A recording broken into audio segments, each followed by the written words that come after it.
नहीं,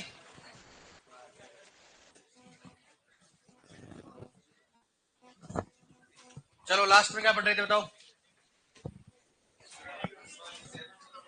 उर्वरक देने की, हाँ, उर्वरक देने की विधियां।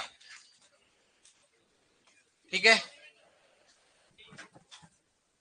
बताओ लास्ट में क्या पढ़ा अपन ने सबसे लास्ट में।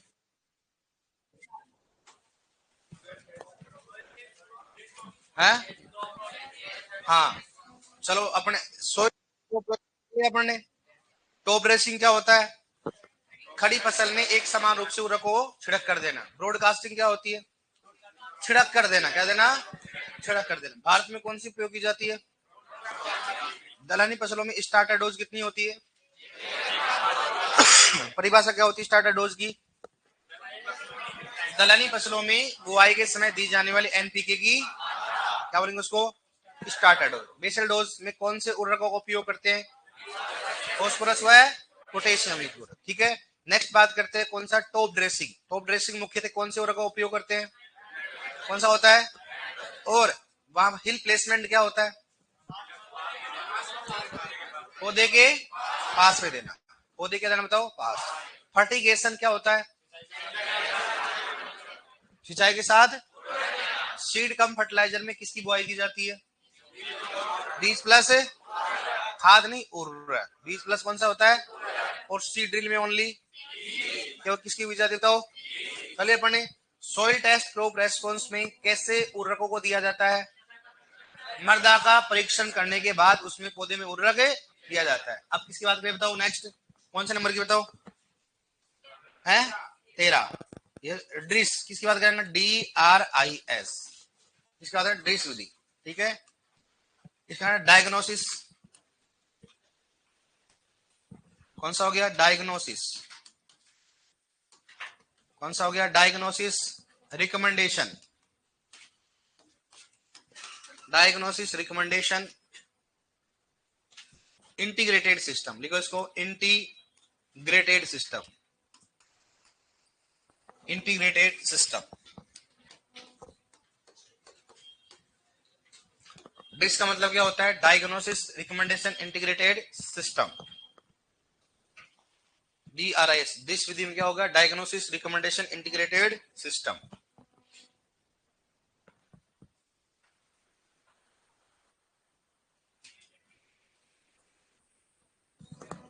डायग्नोसिस रिकमेंडेशन इंटीग्रेटेड, इंटीग्रेटेड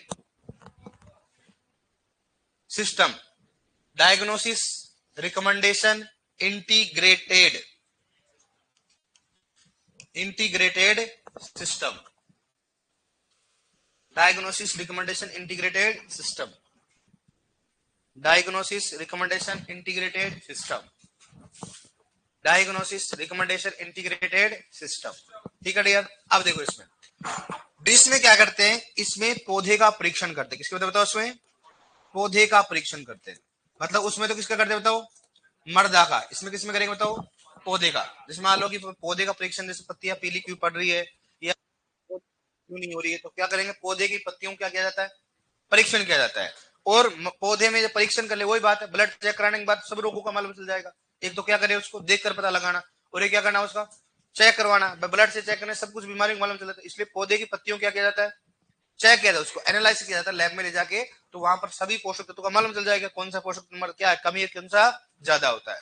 तो इसमें क्या करते बताओ, पौधे का परीक्षण करके क्या दिया जाता है बताओ, क्या दिया जाता है, उर्वरक दिया जाता है। क्या बताओ भाई, उर्वरक क्यों दे रहे हैं, पोषक तत्वों के लिए, किसी लिए दे रहे बताओ, पोषक तत्वों के लिए। तो इसमें पौधे परीक्षण के बाद में क्या गया, पौधों में उर्वरक दिया जाता है। अब अगर मान लो ये चीजें कहा, इसमें मुख्यतः उपयोग कहां करें इसको, लंबी वाली, कौन सी लंबी अवधि वाली फसलों की बात करता हूं, लंबी अवधि वाली फसलों की। ऐसा कर क्यों, कारण आपने मान लो गेहूं में कर लिया, 3 दिन में तो मालूम चला, 5 दिन मतलब 20 दिन बाद रिपोर्ट आई, इतना सलट जाएगा पौधा। तो आपके जैसे सुपरवाइजर है काम करेंगे ना, है, सही बात है कि नहीं। साहब लाता हूँ, साहब की पत्ती लेकर चला गया, और मालूम चले 1 महीने बाद में, जब तक गेहूं कट चुके होंगे, भाई पत्ती आएंगे लगभग 2 महीना तो होगा ना पत्ती, तभी तो मालूम चलेगा भाई इसमें कमी है। 2 महीने बाद बेचारे गेहूं हो चुके हैं, और आप 1 महीने बाद रिजल्ट आ गया, देखो मतलब गेहूं तो पकने वाले हैं। तो इस समय किसान आप क्या करेगा बताओ, करेगा कुछ किसान? कुछ नहीं करेगा। उस समय अपने को रिपोर्ट देनी नहीं है, नहीं तो रिपोर्ट आपकी दे देगा फिर वो कि मेरे तो इधर हो गया कल्याण और तू क्या लेके आ रहा है रिपोर्ट, दौड़ा दौड़ा के मारेगा। ठीक है, ऐसा काम कभी नहीं करना है। ठीक है, तो इसलिए मतलब इसमें कौन सा करते हैं, तो लंबी अवधि, जैसे अमरूद हो गया, आम हो गया, इनमें तो कोई फर्क नहीं पड़ता, 2 महीने बाद में भी होना कोई दिक्कत नहीं है। अमरूद हो गया, आम हो गया, लंबी अवधि वाली फसलों में इसका उपयोग होता है, कम अवधि वाली फसलों में इसका उपयोग नहीं होता। इसके खोजकर्ता कौन है? बाउफिल। इसका करते बताओ, बाउफिल है। खोजकर्ता कौन है बताओ? बाउफिल।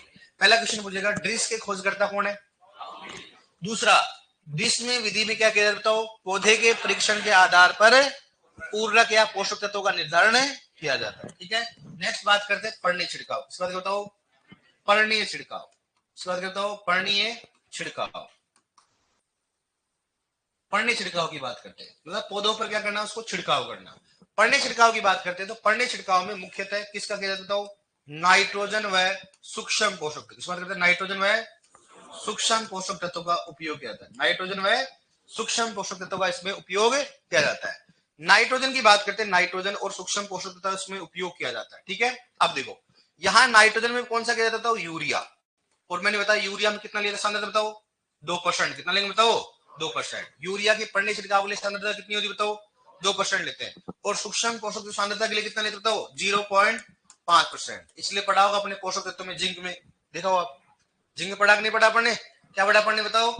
0.5% जिंक सल्फेट व 0.25% क्या पढ़ा आपने? Calcium carbonate. पढ़ा कि नहीं पढ़ा? आपकी शक्ल से तो लग नहीं रहा, देख रहे हो जिस प्रकार से मैं कहां लिखवाया है। किस किसी ने पोषक तत्व पढ़ा? हाथ खड़े कर देगा। हाँ सबने पढ़ा है, झूठ मत बोलना है। किसी ने, आपने नहीं पढ़ा तो फिर हाथ क्यों नहीं खड़ा करना? खड़ा। अरे वाह बेटा, बता क्या क्या लिखा है मैंने? अगर खेरा रोग के नियंत्रण करेंगे तो क्या करना चाहिए बताओ? है क्या करना चाहिए बता?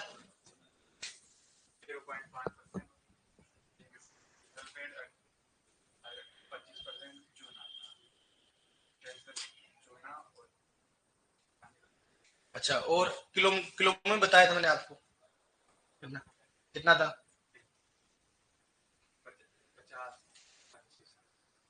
5 और 25। बैठो। अरे क्या बताया? बैठ। क्या बताया मैंने? 5 और 25 क्या है? 5 और 25 बताया मैंने। 5 और 2.5 किलोग्राम बताया मैंने तो। पढ़ता नहीं तो? अरे तो नया आएगा, शकल से नहीं लगा तो बैठ। अरे पढ़ लिया कर, पढ़ लिया कर। खड़ा हाथ करता नहीं, क्या मालूम चला मेरे को? खड़ा बता क्या बताया? जिंक सल्फेट है? पढ़ाई नहीं अभी, पढ़ी को नहीं। कहां से? बिलवाड़ा से। 12वीं किससे की? एग्रीकल्चर से, साइंस से? फिर वहां पर तो देखा होगा ना यार, है? मैं सोचा हो सकता है मैथमेटिक्स हो। सही बात है कि नहीं? बता बता क्या खेल रोग किसकी कमी कारण होता है? ये तेरे कैसे मालूम? ये तो याद है इसके, है? ये कैसे याद है जब तुम पढ़ाई नहीं तो? है ना? ये कैसे याद है? खेरा रोग आता है इसको, है? आप बताओ देख, आप नए स्टूडेंट हो, कब आए थे?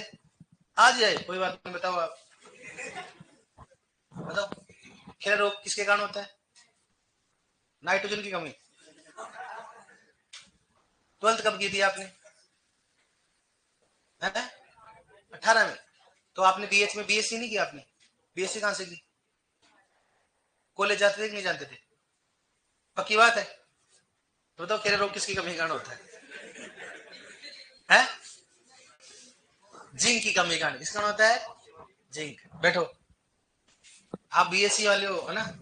ये जो ये जूनियर है आपके सभी। और कौन है एमएससी वाला? कौन है? नहीं आज नहीं आया हुआ एमएससी वाला, मिला था कल मेरे से। है परमानेंट गया है? परमानेंट तो नहीं जा सकता, उसको तोड़ नहीं दूंगा मैं। हाँ, और कौन है बीएससी वाला इसमें? हाँ देखो, खड़े हो दोनों, खड़े इधर आओ।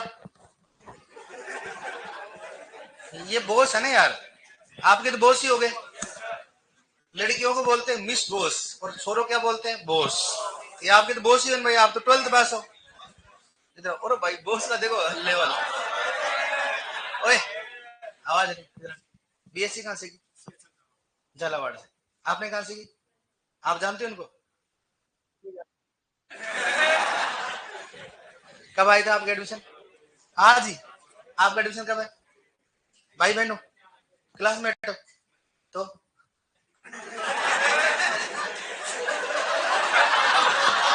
ओए, तोड़ दूंगा, ध्यान रखना। मैंने पीएचडी कर ली, मैं अच्छे से जानता हूँ ज्यादा। अब तो आप भी आज का एडमिशन है? अच्छा अच्छा, आपकी कहाँ से बीएससी? गंगानगर से। अच्छा, तो आप आपस में नहीं जानते हो? अच्छा अच्छा, कोई बात नहीं। आप बोस बताओ, आप तो बोस ही हो गए नाम तो यार। नहीं, मोलिब्डेनम अपने पास एक कमी लिखा, फूल गोभी में एक कमी बताओ आप। जैसे मान लो एक होता है वी पटेल रोग, जानते हो किसकी कमी का होता है? और दान में खरा रोग, पक्की बात है। तो जिंक के नियंत्रण के लिए क्या करना चाहिए उसको, खरा रोग के नियंत्रण के लिए? हाँ, कुछ आइडिया वैसे मतलब अपने को थोड़ा नॉर्मली। हाँ, जिंक का स्प्रे। और जिंक किसके रूप में दिया जाना चाहिए?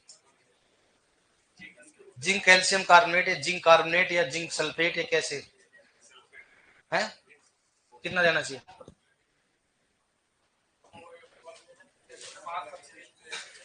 5-25 था, पक्की बात है। चलो ठीक, मान लेते हैं आपकी बात। तो आप बीएससी वाले थोड़ा इधर है ना, थोड़ा आराम से रहना ना। सही समझ में आ गया ना क्या करना चाह रहा हूँ मैं? हाँ, मैं तो तोड़ दूंगा, ध्यान रखना। मैं 12th वालों को नहीं तोड़ता हूँ, बीएससी वालों को उठा उठा के पीटता हूँ मैं। क्योंकि बीएससी कर चुकी, इसका मतलब समझ चुकी सीनियर जूनियर क्या है। 12th वाले क्या है, समझ गया? हाँ बैठ। ठीक है मैम, मिस बॉस। कोई दिक्कत है यहाँ पर? कोई समस्या? यहाँ एडजस्ट कर लोगे इनके साथ में? आप पढ़ाना इनको सभी को, जानना आप बड़े हो, आपकी रिस्पॉन्सिबिलिटी बनती है इनको संभालना। आप इनके साथ में रह रहे हो क्या, हॉस्टल में रहते हो आप? बाहर रहते हो? हमारे वहाँ। चलो कोई बात नहीं। ये क्यों कर रहे हैं पहले बताओ मेरे को। ये फर्क पड़ता है बीएससी और 12th का। अगर तुम बीएससी तो ऐसे नहीं करते आप, लेवल का फर्क पड़ता है ना भाई। तो गैंडो तुम्हारा देख लो अब। लेकिन नौकरी हमेशा एक बीएससी वाला करता है। अगर मान लो 12th वाला करता है, सबसे ज्यादा प्रमोशन किसके होते हैं? 12th वालों को। तो सिंपल सी बात, 30 साल लगभग 40 साल की नौकरी बचती है उनके पास, लगभग 35-40 साल की नौकरी बनती है। प्रमोशन तक खूब आगे चला जाता है। बीएससी में थोड़ा क्या है, थोड़ा बात प्रमोशन सेम ही होता है, लेकिन एज क्या हो जाती है, कम हो जाती है। सिंपल सी बात है भाई। एक तो मान लो 40 साल नौकरी करे, एक 25 साल नौकरी करे, फर्क तो पड़ता है ना। मान लो 40 साल बनने वाला 20 साल का हो गया, तो कितने साल नौकरी करेगा? 40 साल। 60 साल की जॉब होती है ना। और अगर 25 साल को, तो कितनी साल हो गई? 35 साल। और एक बेचारा 18 साल का, मान लो 20 साल का नौकरी लग गया, तो कहाँ प्रमोशन होगा देख लो उसको। इसलिए बोलो बढ़िया पढ़ाई करो, लग जाओ आप। ये लड़कियां कैसे देख रही है ऐसे? बबुआ कहाँ चल रहा है ये? हमको मालूम नहीं था। हम तो सोचता था हम सुपरवाइजर रहेगा, आप लेवल पे जाएगा, आप मैम बनोगे, खतरनाक मैम बनोगे आप, स्कूटी चलाएगा। ठीक है, हाँ तो थोड़ा ऐसा। ठीक है, तो अच्छे से पढ़ाई करना, ऐसे नहीं मतलब है ना। और इनका अब अपने कैसे मानना, जीरो, कुछ नहीं आता अपने, ऐसे मान के पढ़ाई करना। ठीक है, ऐसे नहीं बीएससी में पढ़ दो सीनियर, ऐसा कुछ नहीं है। पढ़ाई करो आराम से, बढ़िया हो जाएगा। और अपॉर्चुनिटी छोड़ना नहीं है। पढ़ने छिड़काव में मुख्यतः नाइट्रोजन में सूक्ष्म पोषक तत्व का उपयोग करते हैं। और नाइट्रोजन में कौन सा बताओ, यूरिया सांद्रता कितनी होती है? 2%। और सूक्ष्म पोषक कितना होता है? 0.5%। ये सोच रहे कि आज तो भगवान कैसा दिन होगा रे भाई। कौन राक्षस से पल्ले पड़ गया? मैं नहीं हूँ, सीनियर हूँ, है ना, राक्षस नहीं हूँ, है ना। ये सोच मन में, मुझे मालूम गाड़ी दे रही है तो दे, मुझे शकल से मालूम चल जाता है कि तू सोच रही है मन में ये भगवान एक बार क्लास खत्म हो जाए फिर मन से ना गाड़ी दूंगे इस पीछे से। कोई दिक्कत नहीं। फिर ये शाम को क्या बैठेंगे सभी, फिर बात करेंगे ऐसे। वो एक था ना, एक पागल सा आया था, क्या समझता अपने आपको? सिलेक्शन होने दे, सबसे पहले टक्कर उसी की लगाऊंगा स्कूटी से। ठीक है, तो इसमें नाइट्रोजन में सूक्ष्म पोषक तत्व का उपयोग करते हैं। और सूक्ष्म पोषक तत्व सांद्रता कितनी है? 0.5। और यूरिया कितनी होती है? 2।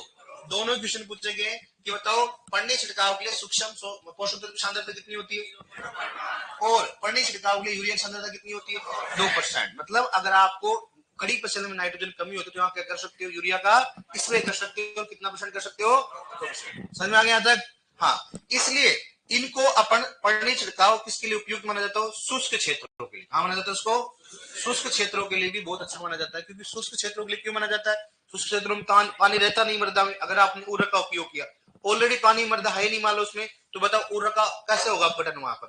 भाई पानी होगा तभी तो क्या होगा, अपघटन होगा, क्रिया करेगा। पानी कम रहता है तो क्या होगा, अपघटन। वहां पर क्या होता है, यूरिया तो कोई भी उर्वरक ढंग से पौधे को उपलब्ध नहीं हो पाता। तो क्या करना चाहिए बताओ वहां पर, पड़नी छिड़काव। पड़नी छिड़काव से तुरंत क्या होगा, फायदा। पड़नी छिड़काव का मतलब होता है जैसे मान लो अपने को बीमार हो रहे हैं और एक आपको टैबलेट दी जा रही है, डायरेक्टली इंजेक्शन ठोका जाए, कौन सा बेस्ट रहता है, इंजेक्शन। तुरंत फायदा मिलता है। सही बात है नहीं, बताओ। तो आप बताओ नेक्स्ट आप इंजेक्शन लेना चाहोगे, टैबलेट लेना चाहोगे?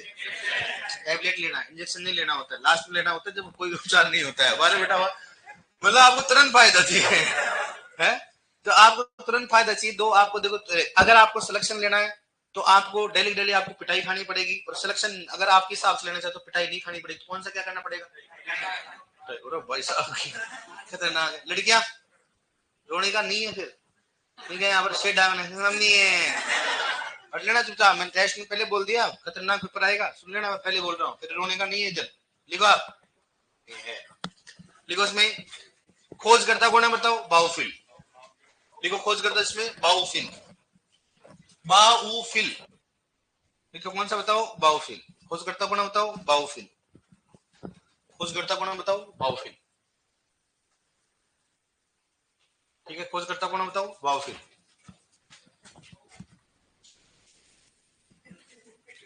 सर मेरा एग्रीकल्चर सुपरवाइजर 30वां पेपर है, पहली बार कोचिंग कर रहा हूँ, इस बार मुझे सिलेक्शन लेना है। जैसा आप जैसा बोल रहे हो वैसा ही करने के लिए तैयार है, लेकिन एक बार मुझसे सिलेक्शन लेना है भाई साहब, क्यों नहीं होगा। ठीक है, लिखो आप, क्रांति आएगी, बाबा लिखा है क्रांति लिखो आप, खोज करते लिख लिया आपने। लिखो नेक्स्ट, इसमें पौधे का परीक्षण करके, इसमें पौधे का परीक्षण करके, इसमें पौधे का परीक्षण करके पोषक तत्व या उर्वरकों का प्रबंधन किया जाता है। पोषक तत्व या उर्वरकों का प्रबंधन किया जाता है। पोषक तत्व या उर्वरकों का प्रबंधन किया जाता है। इसमें पौधे का परीक्षण करके पोषक तत्व या उर्वरकों का प्रबंधन किया जाता है। उर्वरकों का प्रबंधन किया जाता है। देखो नेक्स्ट, इसका लंबी अवधि, लिखो इसका लंबी अवधि वाली, इसका लंबी अवधि वाली फसलों में उपयोग किया जाता है। इसका लंबी अवधि वाली फसलों में उपयोग किया जाता है। इसका लंबी अवधि वाली फसलों में उपयोग किया जाता है। इसका लंबी अवधि वाली फसलों में उपयोग किया जाता है। इसका लंबी अवधि वाली फसलों में उपयोग किया जाता है। नेक्स्ट लिखो पड़नी छिड़काव। नेक्स्ट नंबर कौन सा है, नंबर 14, पड़नी छिड़काव। पड़नी छिड़काव, पड़नी छिड़काव। ठीक है, पड़नी छिड़काव लिखो। इसमें लिखो, इसमें नाइट्रोजन युक्त उर्वरक, इसमें नाइट्रोजन युक्त उर्वरक रख लिखोगे यूरिया। इसमें नाइट्रोजन युक्त उर्वरक रख लिखो यूरिया। नाइट्रोजन युक्त उर्वरक तथा, इसमें नाइट्रोजन युक्त उर्वरक तथा सूक्ष्म पोषक तत्वों का उपयोग किया जाता है। तथा सूक्ष्म पोषक तत्वों का उपयोग किया जाता है। तथा सूक्ष्म पोषक तत्वों का उपयोग किया जाता है। तथा सूक्ष्म पोषक तत्वों का उपयोग किया जाता है। सूक्ष्म पोषक तत्वों का उपयोग किया जाता है। लिखो, लिखो यूरिया का पड़ने, लिखो यूरिया का पड़ने छिड़काव के लिए सांद्रता। यूरिया का पड़ने छिड़काव के लिए सांद्रता। लिखो यूरिया का पड़ने छिड़काव के लिए सांद्रता। यूरिया का पड़ने छिड़काव के लिए सांद्रता बराबर कितना बताओ, 2%। लिखोगे इसमें 2%, लिखोगे 2%। यूरिया का पड़ने छिड़काव के लिए सांद्रता बराबर लिखोगे 2%। लिखो नेक्स्ट, लिखो सूक्ष्म पोषक तत्वों का पड़ने छिड़काव के लिए सांद्रता। सूक्ष्म पोषक तत्वों का पड़ने छिड़काव के लिए सांद्रता। सूक्ष्म पोषक तत्वों का पड़ने छिड़काव के लिए सांद्रता। पढ़ने छिड़काव के लिए सांद्रता, सूक्ष्म पोषक तत्वों का पढ़ने छिड़काव के लिए सांद्रता, सूक्ष्म पोषक तत्वों का पढ़ने छिड़काव के लिए सांद्रता बराबर क्या लिखोगे बताओ उसमें कितना लिखोगे 0.5%, 0.5%, 0.5%। लिखो नेक्स्ट। शुष्क क्षेत्रों लिखो, शुष्क क्षेत्रों में पढ़ने छिड़काव प्रभावी माना जाता है। शुष्क क्षेत्रों में, शुष्क क्षेत्रों में पढ़ने छिड़काव प्रभावी माना जाता है। शुष्क क्षेत्रों में पढ़ने छिड़काव प्रभावी माना जाता है, पढ़ने छिड़काव प्रभावी माना जाता है, पढ़ने छिड़काव प्रभावी माना जाता है, पढ़ने छिड़काव प्रभावी माना जाता है। ठीक है डियर, ये अपना कौन सा होता है उर्वरक देने की विधियां। अब अपन एक एक उर्वरक पढ़ेंगे। सबसे पहला कौन सा पढ़ेंगे बताओ? यूरिया। क्या पढ़ेंगे बताओ? यूरिया। फॉर्मूला क्या होता बताओ? उर्वरक चल रहे हैं NH2CO NH। फॉर्मूला क्या होता है बताओ? पूछते हैं यूरिया का फॉर्मूला क्या होता है बताओ? NH2CO NH2। ठीक है, देखो इसको यूरिया। उर्वरक देने की विधि खत्म होगी। अब एक एक उर्वरक को पढ़ेंगे भाई। बनाने की विधि होती है, क्या होती है क्या नहीं होती है, मृदा में क्या क्रिया होती है, कौन कौन सी बनाने की विधि होती है। तो सबसे पहले लो इसमें यूरिया। फॉर्मूला क्या होता है? NH2CO NH2, NH2CO NH2, NH2CO NH2। ठीक है, अब देखो इधर सबसे पहले देखो खोजकर्ता। खोजकर्ता कौन है इसके? कौन सा होता है इसके? राउलिंग। इसमें क्या होता है उसके? राउलिंग। कब किया था बताओ? 1773 में, 1773। इसका संश्लेषण किसने किया गया था? यूरिया का संश्लेषण किसने किया था बताओ? वोलर ने किया था। ठीक है, और वोलर ने कब किया था? 1828। मतलब देखो खोजकर्ता कौन है? राउले। और संश्लेषण किसने किया था? वोलर। यूरिया का सबसे पहले देखा गया कि एक मूत्र में खोजा गया। कहां का जिसको? और मूत्र किसका था बताओ? पेलेग्रा। किस बात करते बताओ? पेलेग्रा। पेलेग्रा नामक रोगी के मूत्र से पृथक किया गया। मतलब यूरिया को पेलेग्रा नामक रोगी के मूत्र से पृथक किया। देखा गया कि कोई ऐसा पदार्थ है जो कि इसकी यूरिन की उसमें यूरिन में क्या है? ज्यादा है, और पाया गया, उसका नाम क्या दिया बताओ? यूरिया। देखो दुनिया कहां कहां खोज कर रही है, और ये गैंडे चुपचाप पड़े हुए हमारे। देखो दुनिया, उन्होंने देखा भाई साइंटिस्ट, उसने देखो यार ये जो है नॉर्मली ह्यूमन की यूरिन में अपन टेस्ट कर रहे थे, लेकिन ये अलग ही है, इसमें क्या है? कुछ ना कुछ क्या है? ज्यादा है। उसका नाम क्या दिया उन्होंने बताओ? यूरिया। और यूरिया एकमात्र ऐसा उर्वरक है जो कि अकार्बनिक पदार्थ से कौन सा बनाया गया है? अकार्बनिक से कौन सा बनाया गया बताओ? कार्बनिक। याद रखना, एकमात्र ऐसा उर्वरक है जो कि अकार्बनिक से क्या बनाया गया?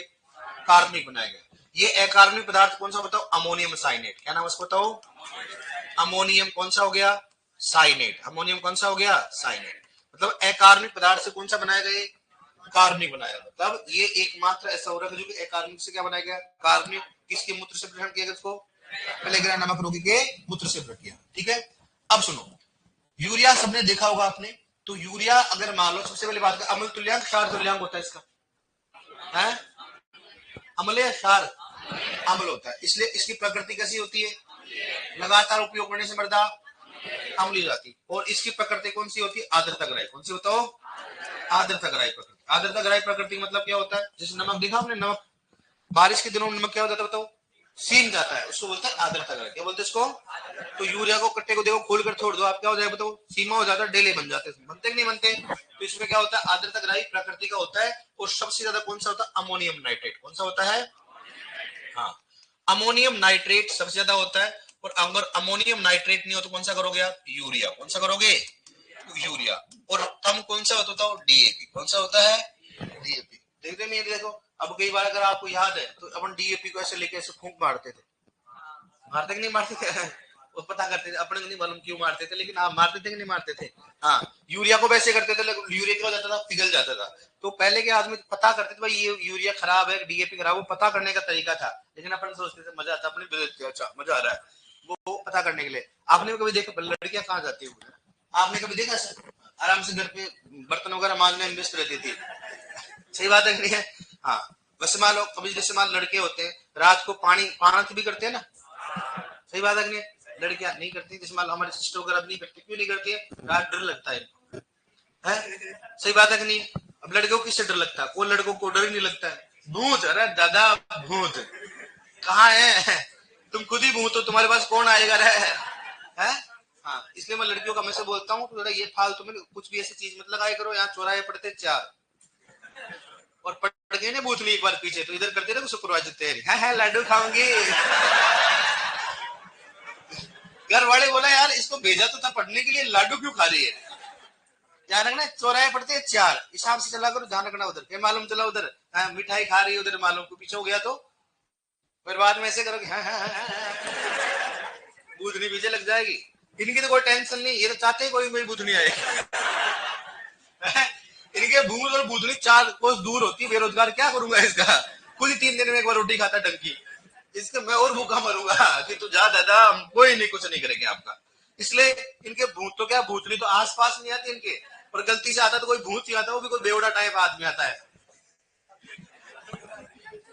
हाँ थोड़ा ध्यान रखना, मैं ज्ञान की बात बता रहा हूँ, हंसना नहीं है। फिर मैं बोलना इधर बोला ना पहले चौराहे पड़ते चार, हाँ ध्यान रखना फिर बात। और वहां खुद को मालूम है अगर बाल खुले एक बार बस घर वाले लेके चले जाएंगे, अधूरा सपना हो जाएगा। ठीक है, तो प्रकृति कौन सा होता है? और आद्र तक रहे होते, और ये किसके रूप में जाता है? प्रिल, प्रिल का रूप में पाया। प्रिल मतलब क्या होता है? दानेदार। कौन सा होता है? दानेदार। और यूरिया को अगर धान के खेत में उपयोग करते काम करेंगे बताओ? अपचयन क्षेत्र। इसमें करेंगे बताओ? यूरिया कौन सा? नाइट्रोजन युक्त उर्वरक, फॉस्फोरस युक्त उर्वरक? तो मैंने बोला कोई भी नाइट्रोजन युक्त उर्वरक को कहां डाला जाए बताओ? अपचयन क्षेत्र। स्पेशली किसको? अमोनिकल को। तो सिंपल सी बात, कोई भी उर्वरक हो अमोनियम तो कन्वर्ट होगा ही, तभी तो किसमें होगा वो? नाइट्रेट में होगा। सबसे पहले अमोनियम होगा, इसलिए नाइट्रोजन युक्त उर्वरक को कहां देना चाहिए बताओ? अमोनिकल। कहां देना चाहिए उसको? अमोनिकल कहां देना चाहिए? अपचयन क्षेत्र में। कहां देना चाहिए अपने को? नाइट्रेट तो उपयोग करना ही नहीं चाहिए, करते हो तो भी कहां करोगे आप उसको? ऑक्सीकरण में करोगे, और अपचयन में करने के बाद भी क्या होगा? उसका नुकसान नहीं होता। ठीक है डियर, तो एक कौन से क्षेत्र में दिया जाता हो? अपचयन के रूप में। एक होता है यूरिया सुपर ग्रेनुलर, इस बात करता हूं, यूरिया सुपर ग्रेनुलर।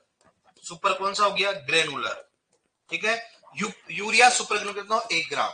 मतलब यूरिया का जो कण होता है ना, अगर मोटा होता है उसको बोलते हैं यूरिया सुपर ग्रेनुलर। पूछा गया, ध्यान रखना कि इनमें से कौन कौन सा और किस रूप में पाया जाता है? कोई दानेदार होता है, कोई सुपर ग्रेनुलर होता है, कोई पाउडर के रूप में पाया जाता है, कोई क्रिस्टल के रूप में पाया जाता है। तो किस रूप में पाया जाएगा बताओ? प्रिल के रूप में पाया जाता है। किसके रूप में पाया जाएगा?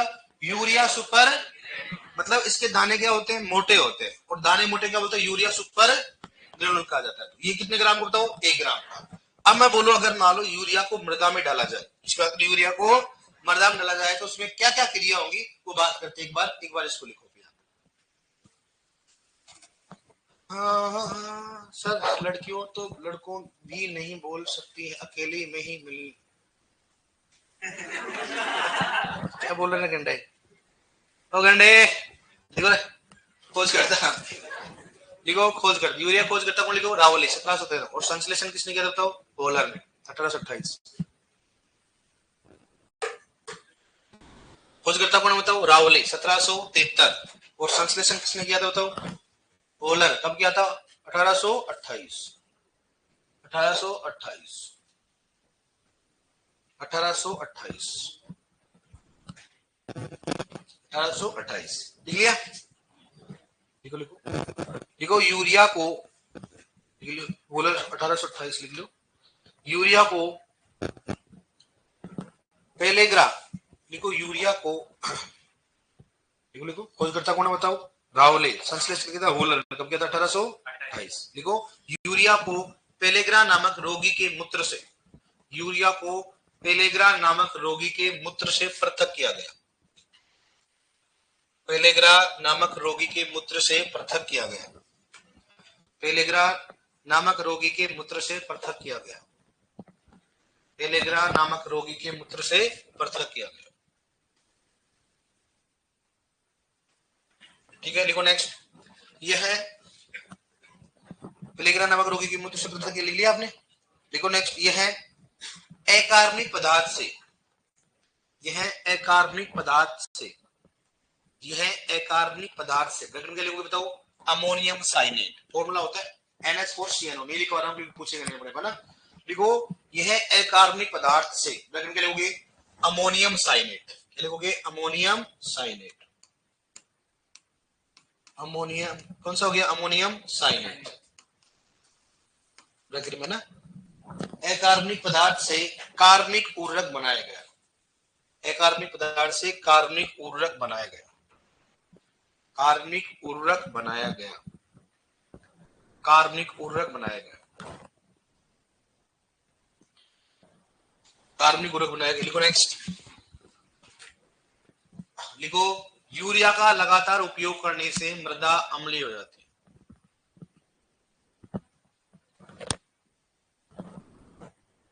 यूरिया का लगातार उपयोग करने से मृदा अम्लीय होती है। यूरिया का लगातार उपयोग करने से मृदा अम्लीय हो जाती है। यूरिया का लगातार उपयोग करने से मृदा अम्लीय हो जाती है। यूरिया का लगातार उपयोग करने से मृदा अम्लीय हो जाती है। देखो नेक्स्ट, यह आर्द्रता ग्राही उर्वरक है, यह आर्द्रता ग्राही उर्वरक है, यह आर्द्रता ग्राही उर्वरक है, यह आर्द्रता ग्राही उर्वरक है, आर्द्रता ग्राही उर्वरक है। आर्द्रता ग्राही को इंग्लिश में क्या बोलते बताओ? हाइग्रोस्कोपिक। क्या बोलेंगे बताओ? लिखना क्या लिखो इसको? Hygroscopic, hygroscopic, hygroscopic. आर्द्रता ग्राही तो क्या बोलते बताओ उसको? Hygroscopic, hygroscopic. आर्द्रता ग्राही इंग्लिश में क्या बोलते बताओ? हाइग्रोस्कोपिक। देखो नेक्स्ट, और ब्रैकेट में क्या लिखोगे बताओ? सबसे ज्यादा कौन सा है?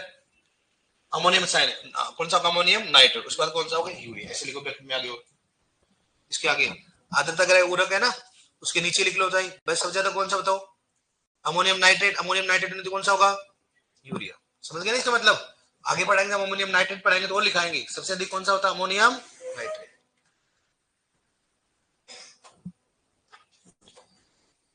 लिख लिया? अमोनियम नाइट्रेट के बाद कौन सा बताओ? यूरिया।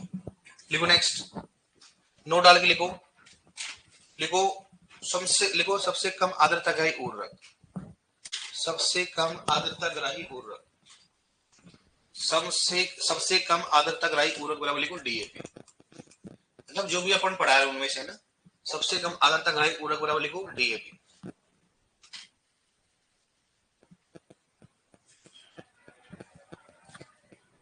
ठीक है, क्या होती है बताओ? डीएपी।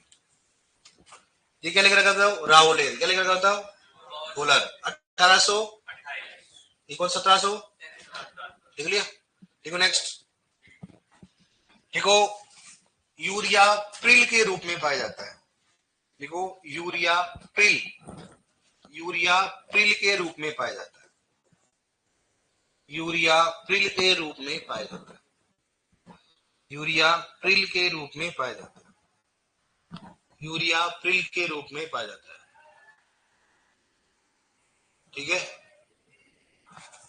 देखो नेक्स्ट, यूरिया को, नेक्स्ट लिखो, यूरिया को धान के खेत में, यूरिया को धान के खेत में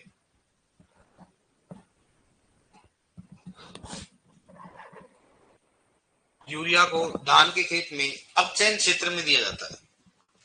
यूरिया को धान के खेत में अपचयन क्षेत्र में दिया जाता है। यूरिया को धान के खेत में अपचयन क्षेत्र में दिया जाता है, अपचयन क्षेत्र में दिया जाता है। आगे बताओ, अपचयन क्षेत्र में दिया जाता है। देखो next,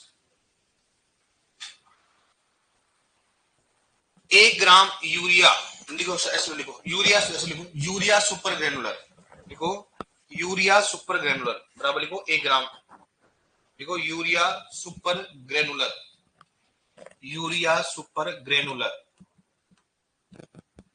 urea super granular, urea super granular बराबर क्या बताओ? 1 ग्राम। ठीक है, बराबर लिखो 1 ग्राम। मतलब उसका वजन कितना होना चाहिए? एक कण का वजन कितना होना चाहिए? 1 ग्राम। तो उसको क्या बनेगा? यूरिया सुपर, मतलब जैसे हमारे कण होते हैं ना, कण उसमें कोई 10 mm का होता है, कोई 5 mm का होता है, लेकिन 10 mm का लगभग कितना हो गया? 10 mm 12 mm होता है। उसके क्या होता है? तो पार्टिकल साइज क्या होती है? थोड़ी मोटी होती है। उसका वजन कितना होता है? 1 ग्राम होता है। तो जिसका 1 ग्राम वजन, उसको क्या बोलेंगे? मतलब यूरिया सुपर ग्रेनुलर। ठीक है, देखो नेक्स्ट, देख रहे हैं इसमें अम्लीय होता है, आर्द्रता ग्राही होता है, प्रिल के रूप में हो गया, अपचयन क्षेत्र कौन सा? Urea super granular. दूसरा सुनना, अगर क्वेश्चन कैसे आएगा कि बताओ किसान, किसी फार्मर का नाम लिखा, यदि बाबूलाल अपने चने के खेत में लगातार यूरिया का 5 साल उपयोग कर रहा है तो बताओ मृदा का पीएच कैसा होगा? कर लोगे ना ऐसे? ओके, अब लिखो, हेडिंग डालो, मृदा में यूरिया की क्रिया, मृदा में यूरिया की क्रिया, मृदा में यूरिया की क्रिया, मृदा में यूरिया की क्रिया। इधर देखो आप, फॉर्मूला क्या होता है बताओ यूरिया का, NH2CO NH2। इसको जैसे मृदा में डालते हैं तो वहां पानी के साथ क्रिया करते हैं, उसको हाइड्रोलाइसिस। कौन सा एंजाइम ऊपर से बताओ, यूरिएज। कौन सा हो गया, यूरिएज। और यूरिएज एंजाइम क्रियाशीलता किसमें बढ़ती है बताओ, लिखा रखा हम पोषक तत्वों में, कौन सा हो गया, निकल। कौन सा होता है, निकल। पोषक तत्व की उपस्थिति में यूरिया एंजाइम की क्रियाशीलता क्या होगी, बढ़ेगी। और यहाँ पर बनेगा अमोनियम कार्बोनेट, अमोनियम और अमोनियम कार्बामेट। अमोनियम कौन सा हो गया, कार्बामेट। इस बात करते हैं कार्बामेट, ठीक है। और ये फिर क्या बनेगा बताओ, अमोनियम कार्बोनेट। इस बात करते हो अमोनियम कौन सा हो गया, कार्बोनेट, अमोनियम कार्बोनेट। सबसे पहले कौन सा बनेगा बताओ, अमोनियम कार्बामेट। फिर बाद में कौन सा बनेगा, तो अगर दोनों ऑप्शन है सबसे पहले किसको करना पड़ेगा, अमोनियम कार्बामेट, ठीक है। इसका फॉर्मूला होगा NH2COO NH4, ठीक है। और यहाँ इसका फॉर्मूला क्या बताओ, क्या होगा, अमोनियम क्या होगा, कार्बोनेट, क्या होगा फोल्ट वाइज कौन सा हो गया, CO3। ये तो कौन सा हो गया, अमोनियम कार्बोनेट। मतलब मृदा में जब यूरिया को डालते हो तो जैसे उसकी पानी के साथ क्रिया करके किस एंजाइम की उपस्थिति में, यूरिएज, इसमें लगेगा अमोनियम कार्बोनेट। अमोनियम कार्बोनेट किसमें कन्वर्ट होगा बताओ, ये होगा अमोनियम। किसमें कन्वर्ट होगा बताओ, अब आगे तो अपने को आता ही है। अमोनियम किसमें कन्वर्ट होगा बताओ, नाइट्राइट। किसमें होगा, नाइट्राइट। और नाइट्राइट किसमें बताओ, किसमें होगा, नाइट्रेट। किसमें बताओ, नाइट्रेट में होगा। ये किसमें बताओ, नाइट्रेट में होगा, ठीक है। और अमोनियम का नाइट्रेट बदलने के लिए क्या बोलते बताओ, क्या होता है, नाइट्रिफिकेशन। और इंग्लिश बताओ, नाइट्रिफिकेशन। लिखा है मैंने आपको पूरा। और यहाँ पर बताओ कौन सा बैक्टीरिया काम आएगा बताओ, नाइट्रोसोमोनास, नाइट्रोसोमोनास की बात करते हैं। और यहाँ पर कौन सा बताओ, यहाँ पर कौन सा हो गया, नाइट्रोबैक्टर। यहाँ पर कौन सा हो गया, नाइट्रोबैक्टर, नाइट्रोबैक्टर, नाइट्रोबैक्टर। एक तो कौन सा होगा, नाइट्रोसोमोनास, और दूसरा कौन सा होगा, नाइट्रोबैक्टर। पौधा किसके रूप में बताओ, नाइट्रोजन नाइट्रेट। धान का पौधा किसके रूप में मिलेगा, अगर अपचयन क्षेत्र में देंगे तो क्या अमोनियम नाइट्रेट में कन्वर्ट होगा, क्या नहीं होगा, क्योंकि वहां पर क्या ऑक्सीजन है ही नहीं। तो कहां रहेगा बताओ, अमोनियम। भाई अपचयन क्षेत्र में, अपचयन में ऑक्सीजन होता है कि नहीं होता है, बताया मैंने। आप अपचयन क्षेत्र किसे कहेंगे, जिसमें ऑक्सीजन होता है। और ऑक्सीजन कौन सा होता है, जिसमें ऑक्सीजन, अपचयन में ऑक्सीजन होता है कि नहीं होता है, नहीं होता है। इसलिए डायरेक्टली वहां पर क्या देंगे, यूरिया देंगे। तो जब उसको बाद ऑक्सीजन मिलेगा ही नहीं तो अमोनियम किसमें कन्वर्ट नहीं होगा, ये तो मालूम है ना आपको। समझ में नहीं आ रहा, अच्छा भगवान ही मालिक है, इनका पढ़ते तो है नहीं। अब अपने क्वेश्चन बनेगा ऐसे कि बताओ, यूरिएज अमोनिया, यूरिया को मृदा में डालने पर कौन सा उसका हाइड्रोलाइसिस होता है, कौन सा एंजाइम काम आता है, यूरिएज। यूरिएज एंजाइम की क्रियाशीलता किस पोषक तत्व की उपस्थिति में बढ़ता है, निकल होगा। यूरिया को मृदा में उपयोग करने पर बनने वाला प्रथम अस्थायी उत्पाद कौन सा होता है, अमोनियम कार्बामेट या अमोनियम, दोनों आए तो सबसे पहले क्या करना पड़ेगा, तो ये कौन सा होता है, प्रथम अस्थायी उत्पाद। कौन सा बताओ, ये प्रथम अस्थायी उत्पाद होता है। कौन सा होता है, प्रथम अस्थायी। चलोगे आप इसको। और अमोनियम कार्बामेट होता है, अमोनियम किस में बदलता है, अमोनियम, अमोनियम किस में बदलता है, नाइट्राइट, नाइट्राइट से। तो बताओ यूरिया में, अगर मैं बोलूं बताओ, यूरिया में नाइट्रोजन किस रूप में पाई जाती है, एन पाई जाती है। लेकिन पौधा किस रूप में लेता है, सही बात है ना, अमोनियम और नाइट्रोजन, बताए ना। लेकिन यूरिया कौन सा उर्वरक है, एमाइड। कौन सा है, उसको डिवाइड किया गया, उसको बनाने के आधार पर उसको डिवाइड किया, भाई नाइट्रेट वाला होगा, एमाइड वाला होगा। तो उसमें नाइट्रोजन तो किसके रूप में होती है, एन के रूप में। लेकिन वो एन किसके रूप में होता है, एमाइड। किसके रूप में आएगा, पढ़ा होगा आपने। लेकिन पौधा किस रूप में लेगा बताओ, अमोनियम और। चलोगे आप इसमें। पहला क्वेश्चन होगा कौन सा एंजाइम काम आता है, दूसरा प्रथम अस्थायी उत्पाद कौन सा होता है, लगातार उपयोग करने से मृदा कौन सी जाती है, यूरिया हाइग्रोस्कोपिक होता है कि नहीं होता है, होता है। सबसे ज्यादा कौन सा होता है, अमोनियम नाइट्रेट। कौन सा होता है, अमोनियम। धान के खेत में कहाँ उपयोग करना चाहिए, कहाँ करना चाहिए, लगातार उपयोग करने से मृदा, खोजकर्ता कौन है यूरिया के, संश्लेषण किसने किया था, किसने किया था, पृथक कहां से क्या किया था। हाँ, ऐसा कौन सा उर्वरक है जो कि अकार्बनिक से कार्बनिक बनाया गया, यूरिया। यूरिया कार्बनिक है क्या, कार्बनिक है, अम्लीय कौन क्षारीय है, एमाइड है क्या, नाइट्रेट युक्त उर्वरक है। हेलो क्या तक, क्या हुआ, लिखो फिर। टैलेंटेड तो गाय हो गया। इतना टैलेंट कहां से आया आपको? तो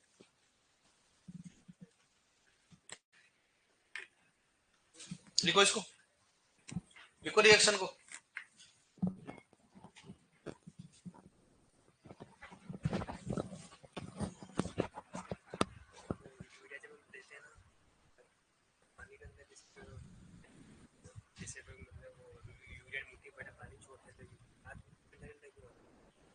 उष्मा क्या होती है? उष्मा। जैसे बारिश के दिनों में पहली बारिश है तो गर्मी क्यों लगती है? उसको बोलते हैं क्लेदन उष्मा। क्या बोलते हैं? क्लेदन उष्मा। ठीक है। कोई भी चीज जो ठंडी और गर्म होती थी, इसलिए अपने इंजेक्शन कई बार अपने गलत लग जाता है। बर्फ लगाते कि नहीं लगाते? तो बर्फ तो ठंडी होती है, लेकिन आपको अंदर से गर्म एहसास फील होता है कि नहीं होता? और भाई लोगों बढ़िया है? काला वर्ड है? तो तुम रब में कैसे लिख रहे हो? फिर कापी नहीं लेके आए? अच्छा अच्छा।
दिख रहा है? अगर दिख नहीं रहा?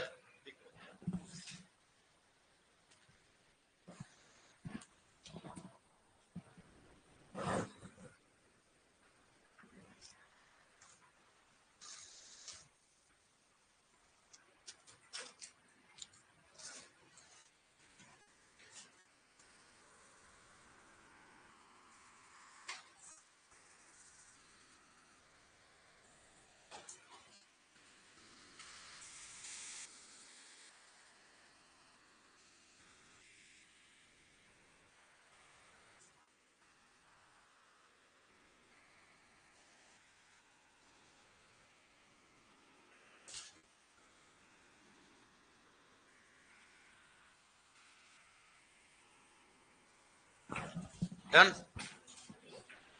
क्लियर?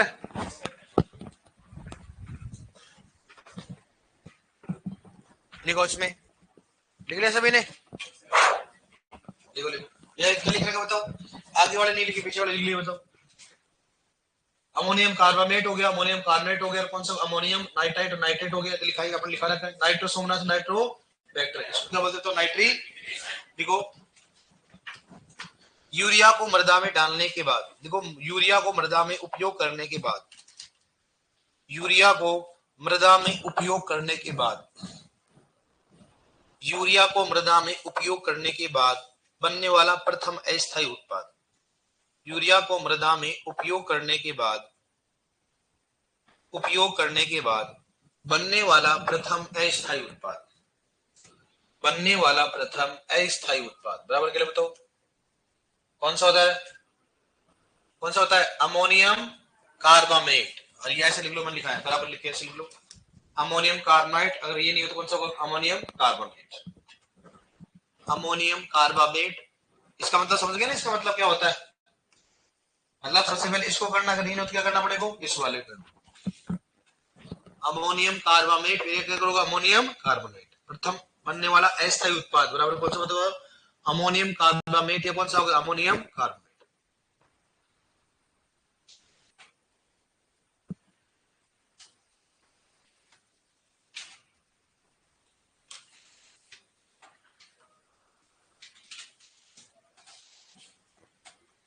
लिखो नेक्स्ट, यूरिया के लिखो यूरिया के हाइड्रोलाइसिस, लिखो यूरिया के हाइड्रोलाइसिस, हाइड्रोलाइसिस, यूरिया के हाइड्रोलाइसिस, हाइड्रोलाइसिस का मतलब क्या होता है? जल का साथ क्रिया। क्या होती है? जल के साथ क्रिया। क्या होता है बताओ, प्रश्न के लिखो, जल के साथ क्रिया, जल के साथ क्रिया, यूरिया के हाइड्रोलाइसिस, जल के साथ क्रिया, जल के साथ क्रिया, यूरिया के हाइड्रोलाइसिस के दौरान, यूरिया के हाइड्रोलाइसिस के दौरान यूरिएज एंजाइम काम आता है, यूरिएज एंजाइम काम आता है, यूरिएज एंजाइम काम आता है, यूरिएज एंजाइम काम आता है। हाइड्रोलाइसिस मतलब क्या? जैसे मर्दा में डालोगे तो किसके साथ क्रिया करेगा? जल के साथ। और जल के साथ में क्या बताओ, अगर जल के साथ करेगा कौन सा एंजाइम आएगा? हाइड्रोलाइसिस का। और हाइड्रोलाइसिस का किस में बदलेगा बताओ? Ammonium carbamate. अमोनियम, इसका मतलब यूरिएज एंजाइम काम नहीं करेगा तो किसमें नहीं बदलेगा? Ammonium carbamate. और अमोनियम कार्बामेट इसका नहीं बदलेगा बताओ? अमोनियम। इसका मतलब यूरिएज एंजाइम क्या होता है? अपने लिए क्या होता है? जरूरी होता है। अगर यूरिएज एंजाइम नहीं आएगा तो उसमें क्या होगा? अपघटन नहीं होगा। ओके डियर, नेक्स्ट अपन कल पढ़ेंगे। बताओ पेपर में क्या दिया गया है?